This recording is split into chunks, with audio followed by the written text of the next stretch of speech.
There was a man who lived in Leeds.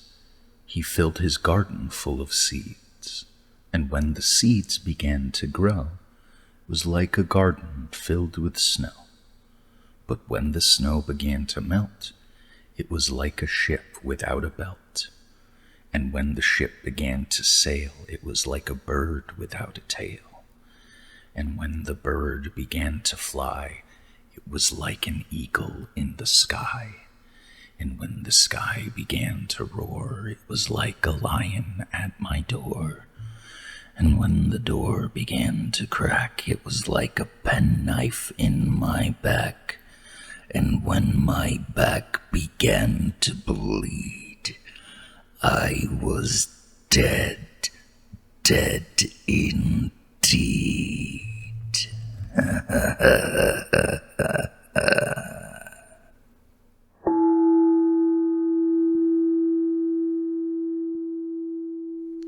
Two farmhands shared a room. One slept at the back of the room. The other slept near the door. After a while, the one who slept near the door began to feel very tired early in the day. His friend asked what was wrong. "An awful thing happens every night," he said. "A witch turns me into a horse and rides me all over the countryside." "I'll sleep in your bed tonight," his friend said. "We'll see what happens to me." About midnight, an old woman who lived nearby came into the room.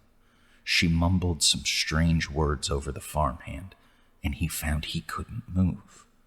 Then she slipped a bridle on him, and he turned into a horse. The next thing he knew, she was riding him across the fields at breakneck speed, beating him to make him go even faster.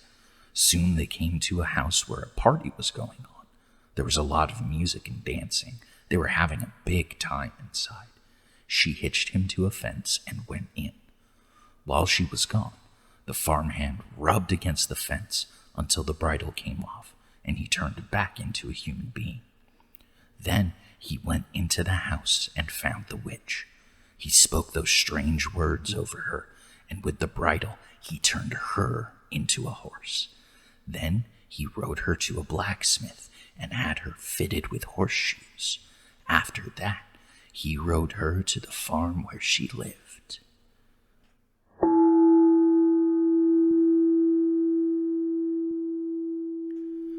A young woman in town married a man from another part of the country.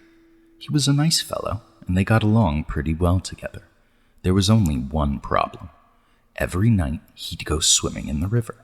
Sometimes he would be gone all night long, and she would complain about how lonely she was. This couple had 2 young sons. As soon as the boys could walk, their father began to teach them how to swim. When they got to be old enough, he took them swimming in the river at night. Often they would stay there all night long, and the young woman would stay home all by herself. After a while, she began to act in a strange way. At least that's what the neighbors said. She told them that her husband was turning into an alligator and that he was trying to turn the boys into alligators. Everybody told her there was nothing wrong with a man taking his son swimming. That was a natural thing to do. And when it came to alligators, there just weren't any nearby. Everybody knew that. Early one morning, the young woman came running into town from the direction of the river. She was soaking wet. She had said a big alligator and 2 little alligators had pulled her in and had tried to get her to eat a raw fish. They were her husband and her son, she said, and they wanted her to live with them. But she had gotten away. Her doctor decided that she had lost her mind, and he put her in the hospital for a while. After that, nobody saw her husband and boys again. They just disappeared. But now and then, a fisherman would tell about seeing alligators in the river at night. Usually, it was 1 big alligator and 2 small ones. But people said they were just making it up. Everybody knows there aren't any alligators around here.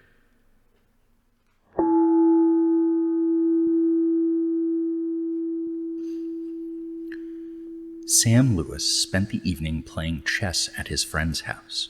It was about midnight when they finished their game, and he started home. Outside it was icy cold and as quiet as the grave. As he came around a turn in the road, he was surprised to see a woman walking ahead of him.